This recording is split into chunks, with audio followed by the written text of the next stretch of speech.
Hello friends, welcome to C online classes. Friends, आज हम current affair में मुल्ला पेरियार बांध के बारे में डिस्कस करेंगे और इससे रिलेटेड उन सब पॉइंट्स को यहाँ पर डिस्कस करेंगे जो एग्जाम में पूछे जा सकते हैं।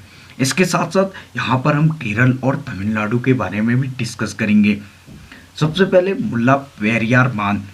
मुल्ला पेरियार बांध की बात करें तो हाल ही में सर्वोच्च न्यायालय ने केरल में मूसलाधार बारिश के बीच मुल्ला पेरियार बांध में बनाए जा सकने वाले अधिकतम जल स्तर पर पर्यवेक्षी समिति को तत्काल और दृढ़ निर्णय लेने का निर्देश दिया है। पर्यवेक्षी समिति की बात करें तो जल शक्ति मंत्रालय के द्वारा केरल और तमिलनाडु के बीच मुल्ला पेरियार बांध के मुद्दों को निपटाने के लिए 3 सदस्यीय एक समिति है। नेक्स्ट हम मुल्ला पेरियार बांध से संबंधित विवाद के बारे में बात करेंगे।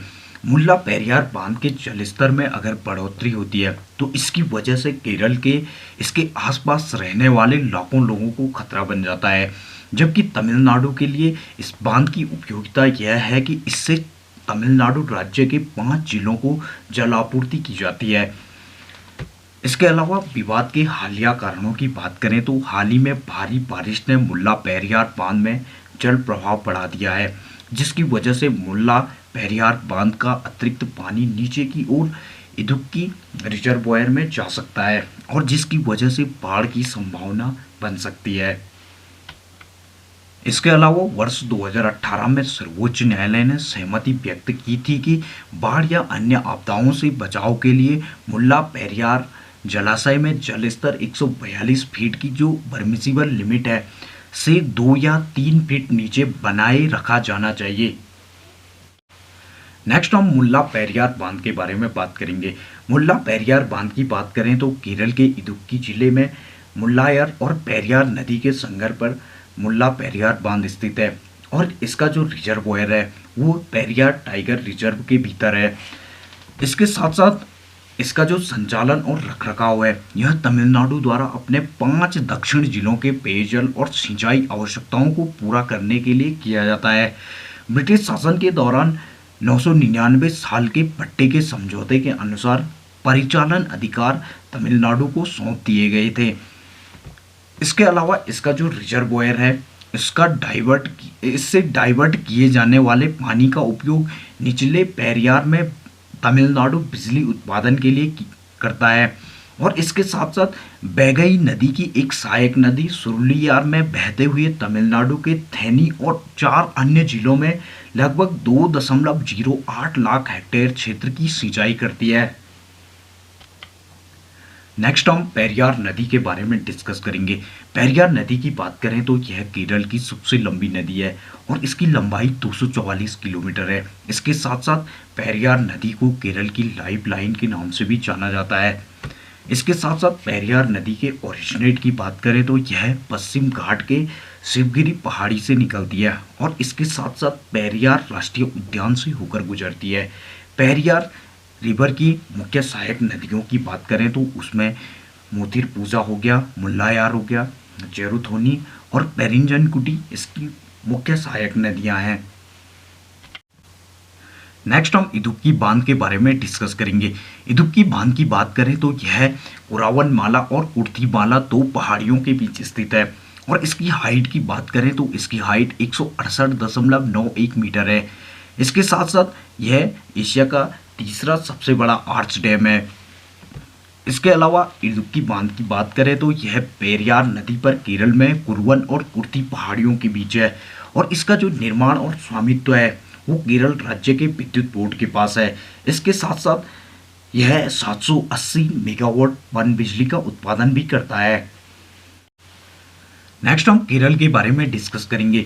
जैसे कि मैप में हम केरल की लोकेशन को देख सकते हैं। केरल की बात करें तो इसके नॉर्थ ईस्ट में कर्नाटक, ईस्ट में तमिलनाडु, साउथ में इंडियन ओशन और वेस्ट में अरेबियन सी स्थित है। जैसे कि हम मैप में देख सकते हैं।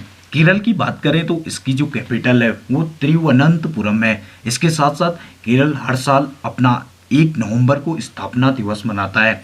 इसके अलावा इसके हाईकोर्ट की बात करें तो केरल का हाईकोर्ट एर्नाकुलम में स्थित है। इसके साथ साथ इसके क्षेत्रफल की बात करें तो 38,863 किलोमीटर स्क्वायर केरल का क्षेत्रफल है। इसके अलावा यहाँ पे पहले मुख्यमंत्री MS नंबूद्री पद थे। इसके साथ साथ वर्तमान मुख्यमंत्री पी विजयन, प्रथम राज्यपाल की बात करें बुरगुला रामकृष्ण राव और वर्तमान में राज्यपाल आरिफ मोहम्मद खान है। इसके अलावा केरल की बात करें तो यहाँ पे जो भाषा है वो मलयालम है। इसके साथ साथ स्टेट एनिमल की बात करें तो हाथी, स्टेट ट्री नारियल, स्टेट फ्लावर कनिकोना और स्टेट बर्ड की बात करें तो ग्रेट हॉर्नबिल यहाँ पर स्टेट बर्ड है।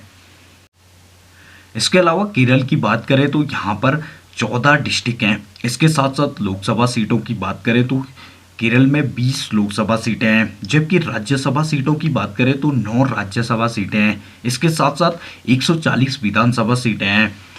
इसके अलावा केरल की जो जनसंख्या है वो 3.34 करोड़ है, जबकि लिंगानुपात यहाँ पर 1084 है, यानी कि 1000 पुरुषों पर यहाँ पे 1084 महिलाएं हैं। इसके साथ साथ साक्षरता दर की बात करें तो साक्षरता दर केरल में 94% है।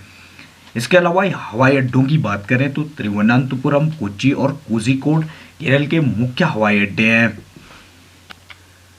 प्रमुख उद्योगों की बात करें तो काजू, चाय, शीशम, समुद्री उत्पाद केरल के प्रमुख उद्योग हैं।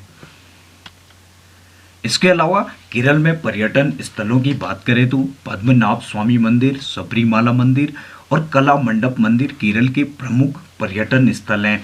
इसके साथ साथ यहाँ पर नदियों की बात करें तो पेरियार, कावेरी, पंपा, मणिमाला और नैन्यार यहाँ की प्रमुख नदियाँ हैं। इसके साथ साथ फसलों की बात करें तो केरल की जो प्रमुख फसलें हैं उसमें चावल, रबड़, इलायची, काफ़ी, सुपारी, नारियल, काली मिर्च, चाय और काजू केरल की प्रमुख फसलें हैं। इसके साथ साथ लोक नृत्य कथकली हो गया, मोहिनी अट्टम हो गया, ओंडम हो गया, कली अट्टम और पदायनी केरल के प्रमुख लोक नृत्य हैं। इसके साथ साथ जनजातियों की बात करें तो यहाँ पर आदियान हो गया, इरावलान हो गया, कुमार और उराली प्रमुख जनजातियाँ पाई जाती हैं। इसके अलावा हम केरल से रिलेटेड कुछ इम्पोर्टेंट फैक्ट्स के बारे में बात करेंगे। इसमें सबसे पहले केरल का जो प्रमुख बंदरगाह है वो कोच्चि बंदरगाह है। इसके साथ साथ केरल को मसालों के बगीचे के नाम से भी जाना जाता है। इसके अलावा केरल के प्रमुख त्यौहार की बात करें तो यहाँ पर ओणम प्रमुख त्यौहार के रूप में मनाया जाता है। इसके साथ साथ केरल की कैपिटल तिरुवनंतपुरम को भारत के प्रथम टेक्नो पार्क के रूप में जाना जाता है। इसके साथ साथ केरल को ईस्ट का वेनिस कहा जाता है। इसके अलावा बाइकॉम सत्याग्रह का संबंध भी केरल से है। नेक्स्ट हम तमिलनाडु के बारे में डिस्कस करेंगे। तमिलनाडु की बात करें तो जैसे कि इंडिया के मैप में हम तमिलनाडु की लोकेशन को देख सकते हैं। तमिलनाडु की बात करें तो तमिलनाडु के नॉर्थ में आंध्र प्रदेश, नॉर्थ वेस्ट में कर्नाटक और वेस्ट में केरल एग्जिस्ट है। इसके साथ साथ इसके साउथ में इंडियन ओशियन, जबकि ईस्ट में बंगाल की खाड़ी है। तमिलनाडु की बात करें तो इसकी कैपिटल चेन्नई है। इसके साथ साथ तमिलनाडु 14 अप्रैल को हर साल स्थापना दिवस मनाता है। तमिलनाडु के हाईकोर्ट की बात करें तो चेन्नई में है। इसके साथ साथ इसका क्षेत्रफल 1,30,058 वर्ग किलोमीटर है। यहाँ पे लैंग्वेज की बात करें तो तमिलनाडु में तमिल लैंग्वेज बोली जाती है। इसके अलावा तमिलनाडु में 35 जिले हैं। इसके अलावा यहाँ पर लोकसभा सीटों की बात करें तो 39 हैं। इसके साथ साथ राज्यसभा सीटें 18, जबकि विधानसभा सीटें 234 हैं। इसके अलावा तमिलनाडु के पहले मुख्यमंत्री की बात करें तो यहाँ पर पहले मुख्यमंत्री PS कुमार स्वामी राजा जी थे, जबकि वर्तमान में तमिलनाडु के जो मुख्यमंत्री हैं वो MK स्टालिन है। जबकि पहले राज्यपाल की बात करें तो अक्रीपाड एडवर्ड नाई तमिलनाडु के पहले राज्यपाल थे, जबकि वर्तमान में यहाँ पर RN रवि राज्यपाल हैं। इसके अलावा स्टेट एनिमल की बात करें तो तमिलनाडु का स्टेट एनिमल नीलगिरी ताहर है। इसके साथ साथ स्टेट ट्री ताड़, जबकि स्टेट फ्लावर की बात करें कंदल और स्टेट बर्ड दाबिल तमिलनाडु का स्टेट बर्ड है। इसके अलावा तमिलनाडु की जनसंख्या की बात करें तो 7.21 करोड़ यहाँ पर जनसंख्या है। लिंगानुपात की बात करें तो 996 लिंगानुपात है, यानी कि 1000 पुरुषों पर तमिलनाडु में 996 महिलाएं हैं। इसके साथ साथ साक्षरता की बात करें तो तमिलनाडु में 80.1% साक्षरता दर है। नेक्स्ट हम तमिलनाडु के पर्यटन स्थलों के बारे में बात करेंगे। इसमें सबसे पहले ऊटी, इसके साथ साथ कन्याकुमारी, मरीना बीच, कोडाइकनाल की पर्वतीय स्थान, इसके अलावा मीनाक्षी मंदिर, तंजौर का बृहदेश्वर मंदिर और नटराज मंदिर तमिलनाडु में पर्यटन स्थल हैं। इसके अलावा तमिलनाडु की प्रमुख नदियों की बात करें तो कावेरी, वैगई, पेल्लार, अमरावती और चितार तमिलनाडु की प्रमुख नदियां हैं। इसके अलावा पर्वत और पठार की बात करें तो ऊटी और डोडाबेटा यहाँ पर पर्वत और पठार हैं। इसके साथ साथ प्रमुख शहरों की बात करें तो चेन्नई, कन्याकुमारी, कोयम्बटूर तमिलनाडु के प्रमुख शहरों में आते हैं। इसके अलावा यहाँ पर फसलों की बात करें तो चावल, बाजरा, मूंगफली, चाय, ज्वार, मक्का, गन्ना और काजू तमिलनाडु की प्रमुख फसलें हैं। इसके अलावा यहाँ पर बडागा, कोटास और तोड़ा प्रमुख जनजातियाँ पाई जाती हैं। इसके साथ साथ लोक नृत्य की बात करें तो भरतनाट्यम, कोल्टम, कावड़ी और कुम्मी तमिलनाडु के लोक नृत्य हैं। नेक्स्ट हम तमिलनाडु से रिलेटेड इम्पोर्टेंट फैक्ट्स के बारे में बात करेंगे, जिसमें सबसे पहले मदुरई की बात करें तो इसे त्योहारों के नगर के नाम से जाना जाता है। इसके साथ साथ मदर टेरेसा विश्वविद्यालय कोडाइकनाल तमिलनाडु में स्थित है।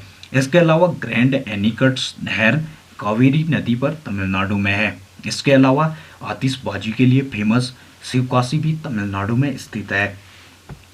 इसके अलावा तमिलनाडु में एन्नोर बंदरगाह का नाम बदलकर कामराज बंदरगाह किया गया है। इसके अलावा तमिलनाडु को दक्षिण भारत का संतरी भी कहा जाता है। इसके अलावा भारत का जो दक्षिणी नो कैप कैमोरियन कन्याकुमारी तमिलनाडु में है। इसके अलावा तमिलनाडु को मंदिरों की पुण्य भूमि के नाम से भी जाना जाता है। फ्रेंड्स, इस प्रकार के वीडियोस देखने के लिए हमारे चैनल को सब्सक्राइब करें, वीडियोस को लाइक करें, शेयर करें। Thank you.